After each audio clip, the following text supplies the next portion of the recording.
में। जी हाँ दोस्तों, आपको यहाँ पर देखने को मिलेंगी सुबह से लेकर शाम तक की तमाम बड़ी खबरें मुख्य समाचार ब्रेकिंग न्यूज अपडेट्स के रूप में। तो चलिए दोस्तों, जान लेते हैं आज की पहली बड़ी खबर। प्रधानमंत्री मोदी बोले, कांग्रेस ने नॉर्थ ईस्ट को नजरअंदाज किया, हम 8 राज्यों को अष्ट लक्ष्मी मानते हैं। त्रिपुरा में रीडेवलप्ड त्रिपुरी सुंदरी मंदिर का उद्घाटन किया। दरअसल दोस्तों, प्रधानमंत्री मोदी सोमवार को अरुणाचल प्रदेश और त्रिपुरा के दौरे पर हैं। उन्होंने अरुणाचल प्रदेश के ईटानगर में 5100 करोड़ रुपए के नए प्रोजेक्ट्स की नींव रखी। उन्होंने कहा कि अरुणाचल प्रदेश को कांग्रेस ने नजरअंदाज किया, हमारा पूरा नॉर्थ ईस्ट छूट गया। जब मुझे सेवा का अवसर दिया तो मैंने कांग्रेसी सोच से देश को मुक्ति दिलाई। हमारी प्रेरणा इसी राज्य में वोटों और सीटों की संख्या नहीं, नेशनल फर्स्ट की भावना है। प्रधानमंत्री ने कहा कि जिनको कभी किसी ने नहीं पूछा उनको मोदी पूछता है, इसलिए जिस नॉर्थ ईस्ट को कांग्रेस ने भुला दिया था वो 2014 के बाद विकास की प्राथमिकता बन गया है। हमने नॉर्थ ईस्ट में लास्ट माइल कनेक्टिविटी को अपनी सरकार की पहचान बनाया और यहाँ के 8 राज्यों को अष्ट लक्ष्मी माना है। चलिए दोस्तों, जान लेते हैं अगली खबर। मोहन भागवत बोले, भारत आंख मूंदकर आगे नहीं बढ़ सकता, अमेरिकी टैरिफ और H1B वीजा फीस पर जो जरूरी हो करना चाहिए। जी हाँ दोस्तों, राष्ट्रीय स्वयंसेवक संघ RSS चीफ मोहन भागवत ने अमेरिका के भारत पर बढ़ाए टैरिफ और H1B वीजा फीस पर कहा कि भारत को इस स्थिति से बाहर निकलने के लिए जो भी जरूरी हो वह करना चाहिए, लेकिन हम आंख मूंदकर आगे नहीं बढ़ सकते। उन्होंने कहा कि भारत और अन्य देशों के सामने आज जो समस्याएं हैं वे पिछले 2000 सालों से अपनाई गई उस व्यवस्था का नतीजा है जो विकास और सुख की खंडित दृष्टि पर आधारित रही है। इसलिए हमें अपनी राह खुद तय करनी होगी। चलिए दोस्तों, जान लेते हैं अगली बड़ी खबर। पंजाब के 65 लाख परिवारों को मिलेगा 10 लाख तक का कैशलेस इलाज, कल से शुरू होगा रजिस्ट्रेशन। जी हाँ दोस्तों, पंजाब में 10 लाख रुपए तक के कैशलेस इलाज के लिए शुरू की जा रही राज्य सरकार की योजना का रजिस्ट्रेशन 23 सितंबर से तरन तारन और बरनाला जिलों में शुरू होगा। यह जानकारी मुख्यमंत्री भगवत मान ने सोमवार को दी। मुख्यमंत्री सेहत योजना पंजाब के सभी परिवारों को कवर करेगी। वहीं दोस्तों, प्रेस कॉन्फ्रेंस में भगवत मान ने कहा कि हमारी प्राथमिकता स्वास्थ्य, शिक्षा और इंफ्रास्ट्रक्चर की है। पिछले 3 सालों में हमने 881 आम आदमी पार्टी क्लिनिक खोले हैं, जिन्हें जल्द ही बढ़ाकर 1000 कर दिया जाएगा। भगवत मान ने बताया कि अब तक करीब 1.80 करोड़ लोग इन क्लिनिक्स में जांच और इलाज करा चुके हैं। कुछ हफ्ते पहले ही हमने राज्य के निवासियों के लिए 10 लाख रुपए तक का सेहत बीमा शुरू करने की घोषणा की थी। चलिए दोस्तों, जान लेते हैं अगली खबर। यूपी में जाति लिखने पर वाहनों का चालान होगा, FIR में आरोपी की जाति भी नहीं लिखी जाएगी, जातिगत रैलियों पर भी रोक।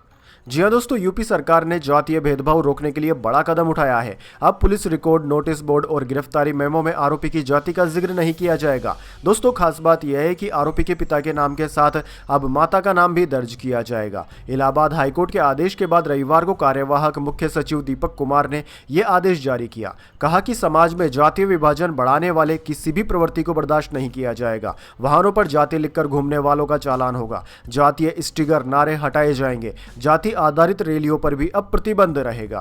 वैसे दोस्तों, इस आदेश के बारे में आपके क्या ख्याल है? क्या पूरे देश में इस तरह के आदेश लागू होने चाहिए या नहीं? कमेंट बॉक्स में अपनी राय जरूर दीजिए। चलिए, जान लेते हैं अगली खबर। साहिबजादा फरहान और हारिस रऊफ पर लग सकता है बैन, ICC में दर्ज हुई शिकायत। जी हाँ दोस्तों, एशिया कप 2025 में भारत पाकिस्तान का सुपर 4 मुकाबला हर लिहाज से हाई वोल्टेज था। मैदान पर हर चौका छक्का तालियों और हुटिंग के बीच गूंज रहा था। पाकिस्तान के ओपनर साहिबजादा फरहान ने शानदार अर्धशतक जड़ा, लेकिन असली सुर्खियां उनके बल्ले से ज्यादा उनके जश्न ने बटोरी।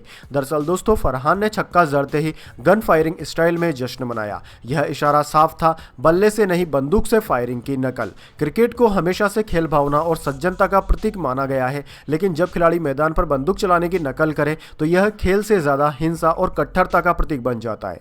भारत पाकिस्तान मैच पहले ही तनाव और भावनाओं से भरे होते हैं। ऐसे में बंदूक जैसे प्रतीकों का इस्तेमाल कहीं ना कहीं आग में घी डालने जैसा है। अब दोस्तों, पाकिस्तान को करारी हार मिलने के बाद एक और झटका लग सकता है। भारत के खिलाफ 2 अच्छा प्रदर्शन करने वाले खिलाड़ी साहिबजादा फरहान और हारिस रऊफ पर ICC कड़ा एक्शन ले सकती है। चलिए दोस्तों, जान लेते हैं अगली खबर। आज से पनीर, साबुन, शैम्पू के साथ कार, AC सस्ते हुए। जी हाँ दोस्तों, आज से घी, पनीर खरीदने से लेकर कार और AC खरीदना भी सस्ता हो गया है। सरकार ने 3 सितंबर को GST में कटौती का ऐलान कर दिया था, जो आज से लागू हो गई। अब दोस्तों, केवल 2 सेलेब में GST लगेगा, 5% और 18%। इसके अलावा लग्जरी आइटम्स के लिए 40% का एक सेलेब अलग से है।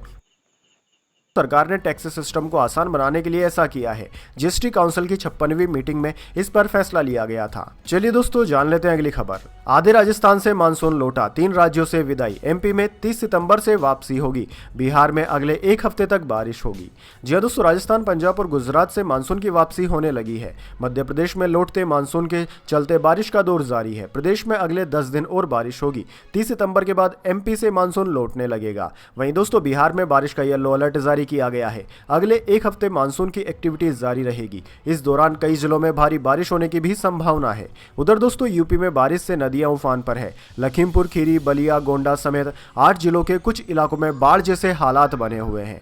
इसके अलावा दोस्तों भारतीय मौसम विज्ञान विभाग ने गुजरात, तेलंगाना, आंध्र प्रदेश, महाराष्ट्र, कर्नाटक, तमिलनाडु, पश्चिम बंगाल, झारखंड, छत्तीसगढ़, बिहार, सिक्किम, असम, मणिपुर, अरुणाचल प्रदेश, मेघालय, मिजोरम, त्रिपुरा और नागालैंड में येलो अलर्ट जारी किया है। चलिए दोस्तों जान लेते हैं अगली खबर। अमेरिका ने H-1B वीजा की फीस बढ़ाई तो चीन लाया के वीजा। टैलेंटेड युवाओं को बुलाना है मकसद। चीनी कंपनियों में नौकरी के ऑफर बिना भी आवेदन कर सकेंगे। जी हां दोस्तों, अमेरिका ने प्रोफेशनल्स के लिए H-1B वीजा की फीस करीब 6 लाख रुपए से बढ़ाकर 88 लाख रुपए कर दी। इस बीच चीन ने नया के वीजा शुरू करने का ऐलान कर दिया। साउथ चाइना मॉर्निंग पोस्ट के अनुसार के visa science, technology, engineering, math से जुड़े युवाओं और स्किल्ड प्रोफेशनल्स के लिए है। यह 1 अक्टूबर 2025 से जारी होगा। दरअसल दोस्तों इन सब्जेक्ट्स में रिसर्च कर रहे कैंडिडेट्स भी के वीजा के लिए आवेदन कर सकेंगे। खास बात यह है कि चीनी कंपनी से नौकरी का ऑफर न होने पर भी इस वीजा के लिए आवेदन किया जा सकेगा। अमेरिका ने दरअसल दोस्तों 21 सितंबर से H-1B वीजा फीस बढ़ा दी है। इससे प्रोफेशनल्स को अमेरिका जाने में मुश्किलें होगी। ऐसे में चीन के वीजा को H-1B का विकल्प माना जा सकता है। चलिए दोस्तों जान लेते हैं अगली बड़ी खबर। राहुल गांधी बोले प्रधानमंत्री का 1600 करोड़ का पैकेज अन्याय। पंजाब में बाढ़ से 20,000 करोड़ का नुकसान हुआ। 10 मिनट का वीडियो जारी किया। दरअसल दोस्तों पंजाब में बाढ़ प्रभावित इलाकों का दौरा करने के बाद कांग्रेस नेता राहुल गांधी ने प्रधानमंत्री नरेंद्र मोदी की ओर से घोषित प्रारंभिक राहत पैकेज पर सवाल उठाया है। उन्होंने इसे पंजाब के लोगों के साथ अन्याय बताया है। उन्होंने प्रधानमंत्री से एक बड़ा राहत पैकेज जारी करने की अपील भी की। दरअसल दोस्तों राहुल गांधी ने पोस्ट में एक 10 मिनट का वीडियो भी शेयर किया जिसमें लोगों से हुई उनकी बातचीत शामिल है। यह बातचीत उन्होंने बाढ़ आने के बाद पंजाब दौरे के दौरान लोगों से की थी। दोस्तों आपको बता दें कि बीते सोमवार को ही राहुल गांधी पंजाब के दौरे पर गए थे। चलिए दोस्तों जान लेते हैं अगली बड़ी खबर। ठग शुकेश केस में जैकलिन फर्नांडिस को राहत नहीं। सुप्रीम कोर्ट ने मनी लॉन्ड्रिंग मामले में याचिका रद्द करने से कर दिया इनकार। कहा आरोप बरकरार रहेंगे। जी हां दोस्तों, ठग सुकेश चंद्रशेखर से जुड़े मामले में जैकलिन फर्नांडिस की मुश्किलें बढ़ती जा रही है। सोमवार को सुप्रीम कोर्ट ने उनकी उस याचिका को खारिज कर दिया जिसमें उन्होंने शुकेश से जुड़े 2000 करोड़ के मनी लॉन्ड्रिंग मामले को रद्द करने की मांग की थी। यह मामला परिवर्तन निर्देशालय द्वारा दर्ज किया गया है। दरअसल दोस्तों जस्टिस दीपांकर दत्ता और जस्टिस एजी मसीह की बेंच ने जैकलिन की याचिका खारिज करते हुए कहा कि अगर जरूरत हो तो वह आगे चलकर सही समय पर दोबारा कोर्ट आ सकती है। चलिए दोस्तों जान लेते हैं अगली खबर। दिल्ली हाईकोर्ट बोला एक्स्ट्रा मैरिटल अफेयर क्राइम नहीं, इसके नतीजे खतरनाक हैं। कहा जिसकी शादी टूटी वह पति या पत्नी के प्रेमी से हर्जाना मांग सकता है। जी हां दोस्तों, दिल्ली हाईकोर्ट ने सोमवार को कहा कि व्यभिचार यानी कि एक्स्ट्रा मैरिटल अफेयर अपने आप में कोई अपराध नहीं है, बल्कि यह एक वैवाहिक वजह है जिसे तलाक या वैवाहिक विवाद के मामले में आधार बनाया जा सकता है। जस्टिस पुरुषेंद्र कौरव ने कहा कि कोई भी पति या पत्नी अपने साथी से प्रेमी पर मुकदमा कर सकता है और अपनी शादी तोड़ने, आपसी प्रेम को नुकसान पहुंचाने के लिए आर्थिक मुआवजे की मांग भी कर सकता है। चलिए दोस्तों जान लेते हैं अगली खबर।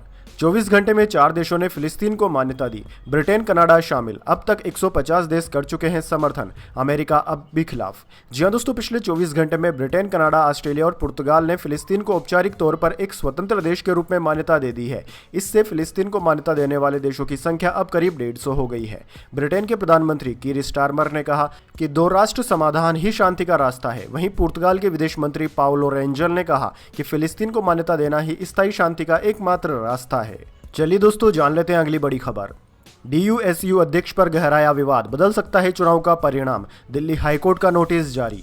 जी हां दोस्तों, दिल्ली विश्वविद्यालय छात्र संघ के अध्यक्ष पद के चुनाव में इलेक्ट्रॉनिक वोटिंग मशीन EVM से छेड़छाड़ के आरोपों को लेकर दिल्ली हाईकोर्ट ने दिल्ली विश्वविद्यालय को नोटिस जारी किया है। अदालत ने अध्यक्ष पद के लिए इस्तेमाल की गई EVM और उससे जुड़े सभी महत्वपूर्ण दस्तावेजों को सुरक्षित रखने का भी निर्देश दिया है। यह याचिका NSUI की ओर से अध्यक्ष पद की उम्मीदवार रही जोसलीना नंदिता चौधरी और DUSU के पूर्व अध्यक्ष रौनक खत्री ने दायर की है। दरअसल दोस्तों याचिकाकर्ताओं ने दावा किया कि 18 सितंबर को वे मतदान में EVM के साथ छेड़छाड़ की गई जिससे चुनाव प्रक्रिया में गंभीर अनियमितताएं आई। उन्होंने अध्यक्ष पद के चुनाव को रद्द कर एक नई निष्पक्ष चुनाव प्रक्रिया की मांग की है जो न्यायिक निगरानी में हो। चलिए दोस्तों जान लेते हैं अगली खबर। सीरिया 58 साल बाद यूएन महासभा में शामिल होगा। राष्ट्रपति अल शरा न्यूयॉर्क पहुंचे, अमेरिका से रिश्ते सुधारने की कोशिश करेंगे। जी हाँ दोस्तों, सीरिया 58 साल में पहली बार United Nation General Assembly UNGA में शामिल होगा। इसके लिए सीरिया के राष्ट्रपति अहमद अल शरा रविवार को न्यूयॉर्क पहुंचे हैं। वे यहां 80वीं महासभा के सत्र में हिस्सा लेंगे। ये 23 सितंबर से 29 सितंबर 2025 तक चलेगा। दरअसल दोस्तों, इससे पहले 1967 में तत्कालीन सीरियाई राष्ट्रपति नूर अल दीन अल अतासी ने यूएनजीए में हिस्सा लिया था। इसके बाद सीरिया में असद परिवार का 50 साल लंबा शासन रहा था। पिछले साल दिसंबर में अल शरा ने असद परिवार का तख्ता पलट किया और अंतरिम राष्ट्रपति बने। अब सीरियाई सरकार अमेरिका और पश्चिमी देशों से रिश्ते सुधारने में जुटी हुई है। चलिए दोस्तों जान लेते हैं अगली खबर। सुप्रीम कोर्ट बोला मानहानि अपराध की श्रेणी से बाहर की जाए। जेएनयू की पूर्व प्रोफेसर को नोटिस, मीडिया संस्थान पर गलत रिपोर्टिंग का केस किया था। जी हाँ दोस्तों, सुप्रीम कोर्ट ने सोमवार को कहा कि अब समय आ गया है कि मानहानि को अपराध की श्रेणी से बाहर किया जाए। जस्टिस एम सुंदरेश और जस्टिस सतीश चंद्र शर्मा की बेंच पूर्व जेएनयू प्रोफेसर अमिता दास की ओर से 2016 में एक मीडिया संस्थान के खिलाफ दाखिल मानहानि मामले की सुनवाई कर रही थी। मीडिया संस्थान की रिपोर्ट में दावा किया गया था कि प्रोफेसर अमिता सिंह ने एक डोजियर तैयार किया था जिसमें जेएनयू को अश्लील गतिविधियों और आतंकवाद का अड्डा बताया गया था। अमिता सिंह का आरोप है कि रिपोर्टर और संपादक ने बिना सत्यता जांचे यह खबर प्रकाशित की, जिससे उनकी प्रतिष्ठा को नुकसान पहुंचा। चलिए दोस्तों जान लेते हैं अगली खबर। दोषियों को बख्शा नहीं जाएगा, आई लव मोहम्मद विवाद पर बोले धर्मपाल सिंह, पहुंचे थे उन्नाव। जी हाँ दोस्तों, आई लव मोहम्मद विवाद के चलते उत्तर प्रदेश के कई जिलों में मुस्लिम समुदाय के युवाओं ने जुलूस निकालकर विरोध प्रदर्शन किया। इस दौरान उन्नाव जिले में सर तन से जुदा के नारे भी लगाए गए, जिसके बाद माहौल तनावपूर्ण हो गया। पुलिस ने 3 से 4 युवकों को हिरासत में लिया, जिसके बाद बवाल हो गया था। इस बवाल के बाद अब उत्तर प्रदेश के पशुधन मंत्री धर्म सिंह ने सोमवार को उन्नाव का दौरा किया। उन्होंने कहा कि कानून से किसी को खिलवाड़ करने नहीं दिया जाएगा। प्रशासन ने इस मामले में कड़ी कार्यवाही की है। चलिए दोस्तों जान लेते हैं अगली बड़ी खबर, लेकिन उससे पहले मेरी आपसे एक छोटी सी रिक्वेस्ट है, अगर दोस्तों आपको अभी तक हमारी न्यूज पसंद आई तो इसे एक छोटा सा लाइक जरूर दे दीजिए। चलिए जान लेते हैं अगली खबर। सेंसेक्स 466 अंक गिरकर 82,160 पर बंद हुआ। निफ्टी भी 125 अंक फिसला। बिकवाली के चलते आईटी शेयर सबसे ज्यादा 3% गिरे। जी हाँ दोस्तों, हफ्ते के पहले कारोबारी दिन यानी कि सोमवार को सेंसेक्स 466 अंक गिरकर 82,160 के स्तर पर बंद हुआ। निफ्टी में भी 125 अंकों की गिरावट रही। ये 25,202 पर बंद हुआ। वहीं दोस्तों सेंसेक्स के 30 में से 19 शेयरों में गिरावट रही। Tech Mahindra, Infosys, Tata Motors, HCL Tech के शेयरों में बिकवाली के चलते 3% की गिरावट रही। जोमेटो, अडानी पोर्ट्स और अल्ट्राटेक सीमेंट चढ़कर बंद हुए। इसके अलावा दोस्तों निफ्टी 50 के 50 में से 32 शेयर आज गिरावट के साथ बंद हुए। बात करें दोस्तों निफ्टी 50 के टॉप गेनर और टॉप लूजर स्टॉक्स की, तो दोस्तों आज के मार्केट में निफ्टी 50 के टॉप गेनर्स में अडानी एंटरप्राइजेज, जोमेटो और बजाज फाइनेंस रहे, जबकि निफ्टी 50 के टॉप लूजर्स में टेक महिंद्रा, TCS और इन्फोसिस रहे। चलिए दोस्तों जान लेते हैं अगली खबर। सोना 2,380 रुपए बढ़कर 1.12 लाख के ऑल टाइम हाई पर पहुंचा। चांदी 1.32 लाख रुपए प्रति किलोग्राम के रिकॉर्ड हाई पर पहुंची। इस साल सोना 36,000 रुपए महंगा हो चुका है। जी हाँ दोस्तों, सोने और चांदी के दाम आज अपने नए ऑल टाइम हाई पर पहुंच गए। Indian Boolean and jeweller association के अनुसार 10 ग्राम 24 कैरेट सोना 2,380 रुपए बढ़कर 1,12,155 रुपए पर पहुंच गया। इससे पहले ये 1,09,755 रुपए पर था। वहीं दोस्तों चांदी भी 4,869 रुपए बढ़कर 1,32,869 रुपए प्रति किलोग्राम पर पहुंच गई है। चलिए दोस्तों जान लेते हैं अगली बड़ी खबर। सैटेलाइट्स की सुरक्षा के लिए भारत बॉडीगार्ड सैटेलाइट बनाएगा। अंतरिक्ष में संदिग्ध गतिविधियां भी पता चलेंगी। एक देश का उपग्रह 1 किलोमीटर पास से गुजरा था। जी हाँ दोस्तों, अंतरिक्ष में बढ़ते खतरे और दुश्मन देशों की सैटेलाइट गतिविधियों को देखते हुए भारत सरकार अपने उपग्रहों की सुरक्षा मजबूत करने की योजना बना रही है। मोदी सरकार अब ऐसे खास बॉडीगार्ड सैटेलाइट बनाने की तैयारी कर रही है जो अंतरिक्ष में भारतीय सैटेलाइट की सुरक्षा करेंगे और किसी भी संदिग्ध गतिविधि का तुरंत जवाब देंगे। दरअसल दोस्तों ब्लूमबर्ग के अनुसार इस तैयारी को तेजी तब मिली जब 2024 के बीच एक पड़ोसी देश का सैटेलाइट इसरो के सैटेलाइट से करीब 1 किलोमीटर पास से गुजर गया था। रिपोर्ट्स के अनुसार यह सैटेलाइट 500-600 किलोमीटर की ऊंचाई पर था और मैपिंग और जमीन की निगरानी जैसे सैन्य काम कर रहा था। हालांकि दोनों सैटेलाइट्स की टक्कर तो नहीं हुई, लेकिन यह घटना जानकारों के अनुसार एक दूसरे देश की ताकत दिखाने की कोशिश हो सकती है। चलिए दोस्तों जान लेते हैं अगली खबर। Ahmedabad plane crash, Supreme Court बोला पायलट की गलती की चर्चा अफसोसजनक, स्वतंत्र जांच की संभावनाएं तलाशे, केंद्रीय डीजीसीए और जांच एजेंसी एएआईबी से जवाब भी मांगा। जी हां दोस्तों, सुप्रीम कोर्ट ने अहमदाबाद में हुए प्लेन क्रैश में पायलट की गलती को लेकर उठ रही चर्चाओं को अफसोसजनक बताया। इसके लिए कोर्ट ने सोमवार को केंद्र सरकार, नागरिक उड्डयन महानिदेशालय, डीजीसीए और विमान दुर्घटना जांच ब्यूरो एएआईबी से जवाब मांगा है। दरअसल दोस्तों, जस्टिस सूर्यकांत और जस्टिस एन कोटेश्वर सिंह की बेंच ने इस मामले में स्वतंत्र जांच करवाने की संभावना पर भी ध्यान दिया। इसको लेकर एविएशन सुरक्षा एनजीओ सेफ्टी मैटर्स फाउंडेशन ने पीआईएल दायर की है। चलिए दोस्तों जान लेते हैं अगली खबर।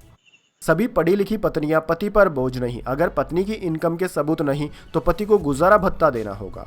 जी हां दोस्तों, ओडिशा हाईकोर्ट ने सोमवार को पत्नी और बेटी को 10,000 रुपए मेंटेनेंस देने के फैमिली कोर्ट के आदेश को बरकरार रखा है। कोर्ट ने कहा कि पति यह साबित नहीं कर पाया कि पत्नी के पास परमानेंट इनकम है। जस्टिस गौरी शंकर सतपथी की बेंच ने सुनवाई के दौरान कहा कि पत्नी ने ऐसा कोई दस्तावेज या सबूत नहीं दिया जिससे पता चल सके कि पत्नी कितने मामले में वकालत कर रही है और कितना कमा रही है। कोर्ट ने कहा कि यदि पत्नी की इनकम के सबूत नहीं है तो यह मानना गलत है कि सभी पढ़ी लिखी पत्नियां पति के पैसों पर जीना चाहती है। उन्हें बेकार गर्व करना भी गलत है। चलिए दोस्तों जान लेते हैं अगली खबर। आतंकी पन्नू की धमकी, दिवाली पर अयोध्या में अंधेरा करूंगा, पंजाब में रहना है तो दिवाली नहीं मनाए, 19 अक्टूबर तक पंजाब से जाएं प्रवासी। दरअसल दोस्तों, खालिस्तानी आतंकी संगठन सिख फॉर जस्टिस एसएफजे ने धमकी दी है कि पंजाब में वही रहेगा जो दिवाली नहीं मनाएगा और केवल बंदी छोड़ दिवस पर दीपमाला करेगा। इस साल दिवाली पर जब अयोध्या में लाखों दिए जलाए जाएंगे तो वह अंधेरा करवाएगा। संगठन के सरगना गुरपतवंत सिंह पन्नू ने एक वीडियो जारी करके कहा कि 19 अक्टूबर तक प्रवासी पंजाब छोड़ दें, वरना उन्हें गंभीर नतीजे भुगतने पड़ेंगे। चलिए दोस्तों जान लेते हैं अगली खबर। ओम प्रकाश राजभर की तबीयत बिगड़ी, बेहोश होने के बाद लखनऊ में भर्ती, प्रधानमंत्री ने फोन पर जाना हाल। जी हां दोस्तों, यूपी सरकार के मंत्री और सुबह सपा अध्यक्ष ओम प्रकाश राजभर की तबीयत सोमवार को एक बार फिर अचानक बिगड़ गई। फिलहाल वे लखनऊ के मेदांता अस्पताल में भर्ती हैं। उनके बेटे अरविंद राजभर ने बताया कि बनारस में जनसभा की तैयारी चल रही थी। इसी दौरान आजमगढ़ में मौजूद ओम प्रकाश राजभर से फोन पर बात हुई, तभी लगा कि उनकी तबीयत ठीक नहीं है। कुछ ही देर बाद स्टाफ ने जानकारी दी कि वह अचानक बेहोश हो गए और चक्कर आने की वजह से चल नहीं पा रहे थे। चलिए दोस्तों जान लेते हैं अगली खबर। एयर इंडिया एक्सप्रेस फ्लाइट में कॉकपिट डोर खोलने की कोशिश, 9 आरोपी हिरासत में, सभी टैक्सी ड्राइवर। बेंगलुरु से वाराणसी जा रहा था विमान। जी हां दोस्तों, बेंगलुरु से वाराणसी आ रही एयर इंडिया एक्सप्रेस के विमान में एक यात्री ने कॉकपिट का दरवाजा खोलने की कोशिश की। उसने दरवाजे में पासकोड डालने की कोशिश की थी, लेकिन कैप्टन ने हाईजैक के डर से दरवाजा नहीं खोला। केबिन क्रू ने उसे रोकने की कोशिश की तो उसके साथ के लोग भी उठकर आ गए। एयरलाइंस कर्मियों ने उन्हें फटकार लगाते हुए सीट पर बैठा दिया। विमान के कैप्टन ने Air India traffic control ATC को इसकी जानकारी दी। एटीसी ने एयरपोर्ट अथॉरिटी को बताया। विमान के वाराणसी में लैंड होते ही सीआईएसएफ ने आरोपी और उनके 8 साथियों को हिरासत में ले लिया। चलिए दोस्तों जान लेते हैं अगली बड़ी खबर। क्विंटन डीकॉक वनडे रिटायरमेंट से लौटे, पाकिस्तान के खिलाफ साउथ अफ्रीका टीम में शामिल, बउमा टेस्ट से बाहर। दरअसल दोस्तों, साउथ अफ्रीका के विकेटकीपर बैटर क्विंटन डीकॉक ने संन्यास से वापसी करने का फैसला किया है। 32 साल के डीकॉक ने 2023 वर्ल्ड कप के बाद वनडे फॉर्मेट से संन्यास ले लिया था। उस समय वह 30 साल के थे और इस फैसले ने सभी को चौंका दिया था। उन्होंने 2021 में ही टेस्ट क्रिकेट को अलविदा कह दिया था। साउथ अफ्रीका क्रिकेट बोर्ड ने सोमवार को पाकिस्तान के खिलाफ टेस्ट, वनडे और टी20 सीरीज के लिए स्क्वाड का ऐलान किया। डीकॉक को पाकिस्तान के खिलाफ वनडे सीरीज के लिए साउथ अफ्रीका टीम में जगह मिली है। वहीं टेस्ट कप्तान टेम्बा बउमा को चोटिल होने की वजह से टेस्ट स्क्वाड में शामिल नहीं किया गया है। उनकी जगह एडन मार्करम कप्तानी करेंगे। तो दोस्तों यह थी आज की तमाम बड़ी खबरें। इसके बाद दोस्तों बारी आती है आज के माइंड क्यूज क्वेश्चन की। जी हां दोस्तों, एक आसान से सवाल का जवाब देकर आप जीत सकते हैं एक सरप्राइज गिफ्ट हमारे यूट्यूब चैनल की ओर से।